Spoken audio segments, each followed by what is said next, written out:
Jo, danes imam za vas en hiter update in dve pomembni novici. Vse je povezano s podiranjem Guinnessovega rekorda, tako kot vso moje življenje, naslednje 3 mesece. Ajde, poženimo! Po uro sem šel zato, ker bo update res hiter. Dam si največ 2 minuti. Kaj bo tokrat drugače? Obljubil sem vam, da vam bom povedal več. V prvi vrsti bom na drugačen način dokumentiral mojo pot do rekorda.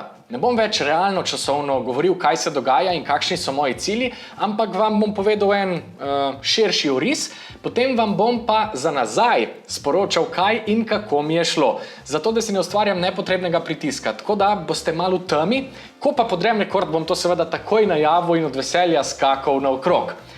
Spremenil sem tudi trening.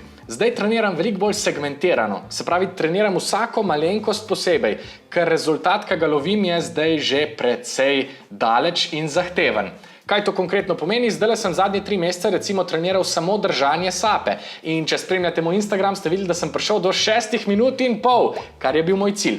V naslednjih 3 mesecih bom intenzivno treniral s kocko, več o tem vam povem še v kakšnem naslednjem videu, kako pravzaprav se bom tega lotil. Enako bom segmentiral vsak košček kocke posebej, križ, F2L, OLL, PLL, vse skupaj, finger trickse in tako naprej. To bo drugače v smislu treninga, kaj pa pravzaprav je moj cilj in kaj vam lahko izdam.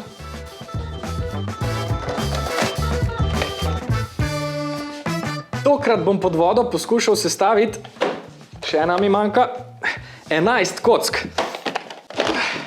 Ne vem, če jih vidite, pa spremenil sem znamko kock, s katerimi kockam. Našel sem znamko GAN, ki jo itak že dobro poznate, eno poceni in ultra hitro kocko z njihove strani, to je GAN 356M Lite.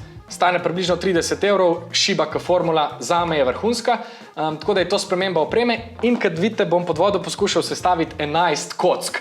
To vam lahko povem za zdaj, vse skupaj bom delal in podiral jeseni. Zdaj pa, 2 minuti! Povedal sem vse, kar sem hotel v teh 2 minutah. To je bil hiter update, 11 kock, podiramo jeseni, treniram drugače, več pa vam povem, ko se kaj pomembnega zgodi. Zdaj pa, 2 veliki novici. Prva, ki jo lahko malo nakažem, je, da se je projektu Rekord pridružil en podpornik, za katerega sem zelo vesel, da je z nami.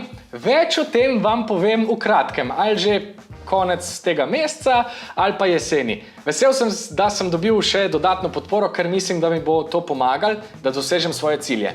Zdaj pa še tretja novica. Dajmo en drumroll. Projekt Rekord je dobil svojo uradno majico.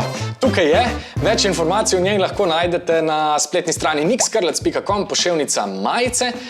In ja, v bistvu je to moj prvi merch.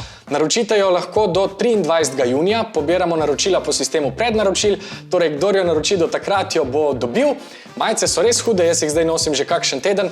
Mene predvsem všeč tale logo, nisem ga oblikoval jaz, zato ga toliko hvalim. Poleg tega pa sem zelo vesel, da so majice iz 100% bombaža, da so pridelane na okolju prijazen način in v poštenem sodelovanju z delavci, kar je the best. Tako da, če bi imeli to majico in se pridružili projektu Rekord in hkrati javno deklariranim oboževalcem mojega kanala, pejte na spletno stran, ki je tudi v opisu in si jo dobite še pred poletjem.